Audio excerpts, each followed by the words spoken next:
asalaamu calaykum waa salaamantiin dhammaantiin saaxiibayaal waa cabaar waxa ma soo gelinin marka waxaa isiri bal dib usoo furfur channelka waxaan rabaa in aan video yar oo gaaban soo geliyo oo aan kaga hadlayo sida uu internetka u shaqeeyo dadka badankoodu waaba iska fahansan yihiin laakiin qofkaana fahansaneyn arrintaas ayaan taaban doonaa waxaan rabaa inaan ku bilaabo markii qofka uu gurigiisa joogo sida uu internetka ku tago waa wax badanaa isku xirxiran oo kambani uu dhiibayo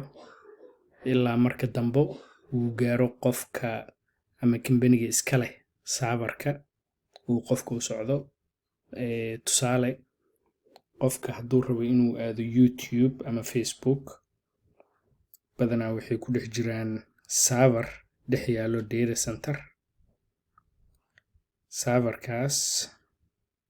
wuxuu data centerka la wadaagaa saabara kale oo kaligood ma degana data centerka unless ay data centerka oo dhan ayaga leeyihiin marka YouTube Google baa iska leh Google wuxuuba leeyahayba data centero waaweyn sababtoo ah kambaniyaal kale lama wadaagi karo maadaama ayba ayaga u baahan yihiin intaasoo macnaha space weyn oo ay ku hayaan waxooda marka saabarkaas wuxuu ku dhegan yahay network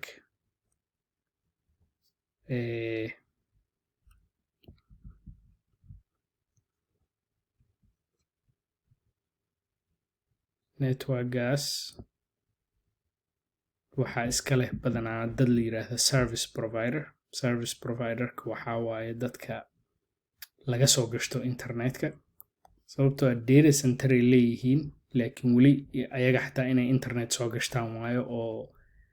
kambani ay ka kireystaan marka kambaniyaasha ugu waaweyn kolley dhinaca Mareykanka waxaa waaye oo laga gato internet connectivity-ga Verizon iyo kuwa la yiraahdo CenturyLink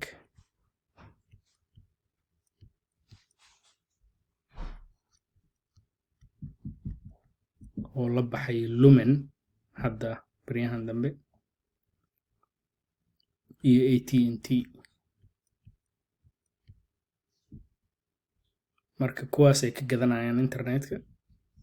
kuwaasaa marka ku dhejinayo internetka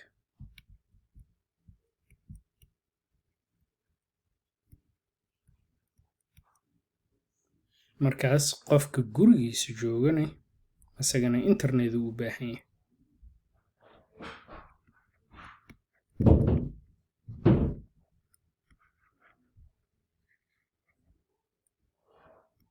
isagana wuxuu ka gadanaa internetka bisheek hormuud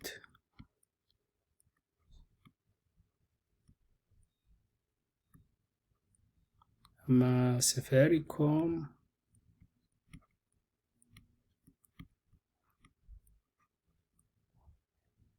marka kuwaasa ayagani xiriir la leh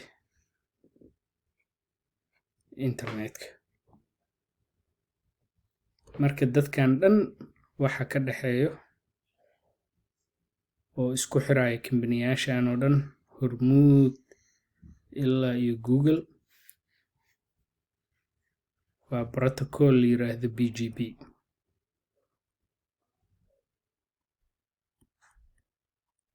Border Gateway Protocol marka BGP-ga badanaa hanaanka ay iskula hadlaan oo Hormuud networkeeda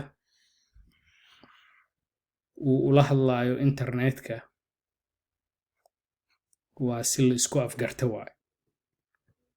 Isku afgarashadaas marka waa wax laga heshiiyeyo internetka dhex yaallo because company kasta wuxuu leeyahay autonomous system number lagu yaqaan. Marka IP addresskooda ayay waxay hoos gelinayaan autonomous system numberkaas.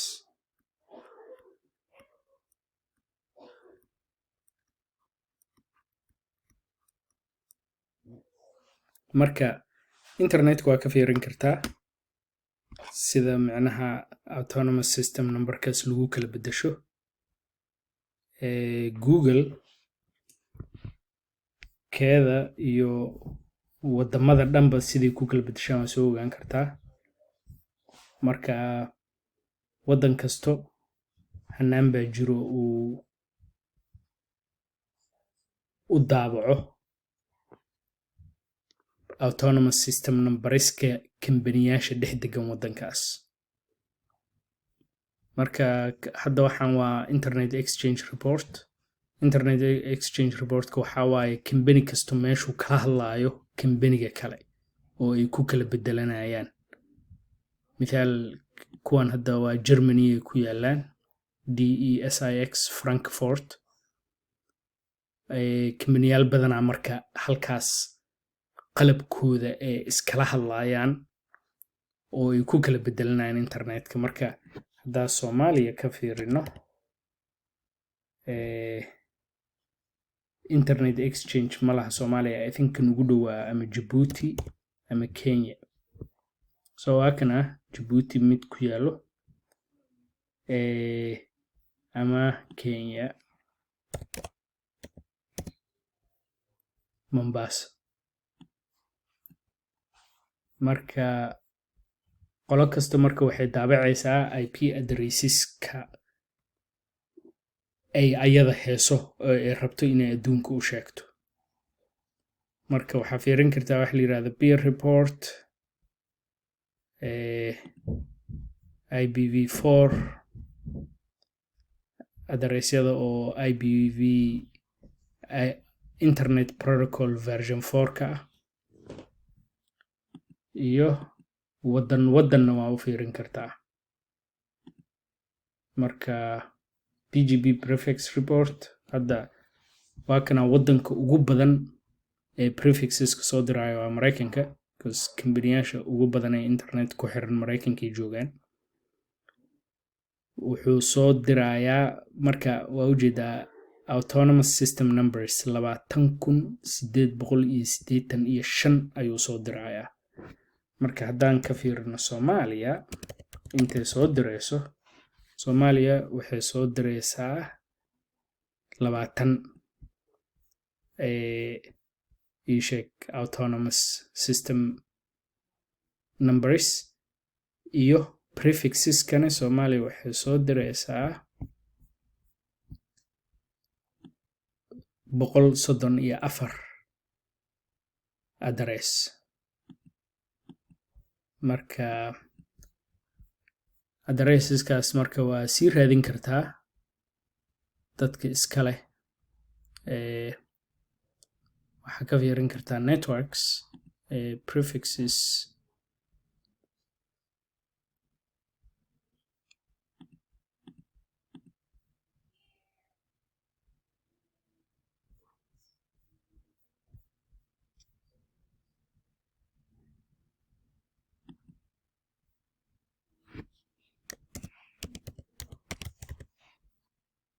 kana Soomaaliya reportkeeda.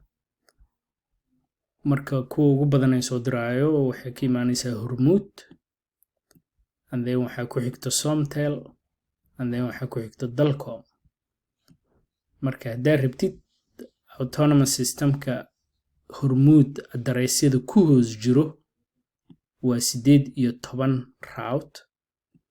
waxayna deris la tahay 7 oo PGP ah ayay markaas 18kaas u sheegaysaa. marka haddaad rabtid inaad aragtid kuwaas waa sii fiirin kartaa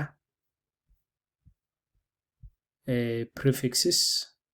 waa kuwaana marka ip addresseska marka waxaa waaye 41.78.72.0/24 hormuud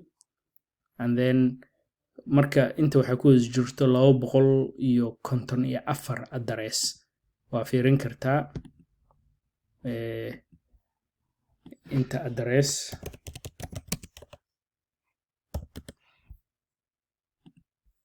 ay ku hoos jirto prefixeskaas waa kana oka 250 address 254 address ayaa ku hoos jirto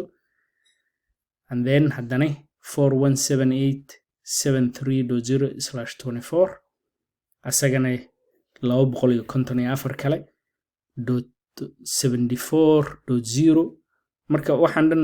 maadaama ay isku xigaan waxay u egtahay inay hormuud hal mar wada gadatay kuwan dhan ayadaa iskale marka jidka qof Mareykanka joogo uu u soo marayo addresskan haddii rabtid inaad aragtid waxaa samayn kartaa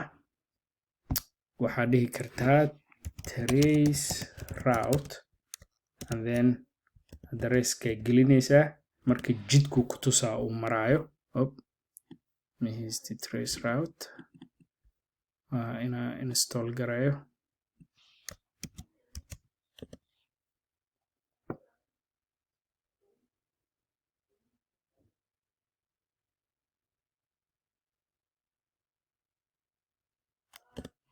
so waan install garay hadda trace route marka haddaan trace route sameeyo hadda jidku itusaa uu u marayo addresskan ee leedahay hormuud marka wakaasa wuxuu u dhiibay addresskan uu u dhiibay marka meeshaan uu sii dhex maraya marka waa ogaan kartaa addresskan uu u dhiibayo dadka iska leh ayagana waxaa dhihi kartaa who is and then waa gelinay marka oo dalcom sii dhex marayso marka wakaa soo hormuud haddaa customer ka tahay gurigaadaa kasoo gelay autonomous system number ee hormuud leedahay aa soo dhex maray internetka gelay internetka kasii dhex baxay google asaas ku gelay oo serverka marka serverka oo google ee leedahay internetka wuu dhex mari karaa waana loo soo dhex mari karaa laakiin internetka asaga ma aha internetka runtii waa jid la soo dhex maraayo oo lagu tegi karo server kasta oo ogol in internetka loo soo maro marka wakaasa waxaan rajaynayaa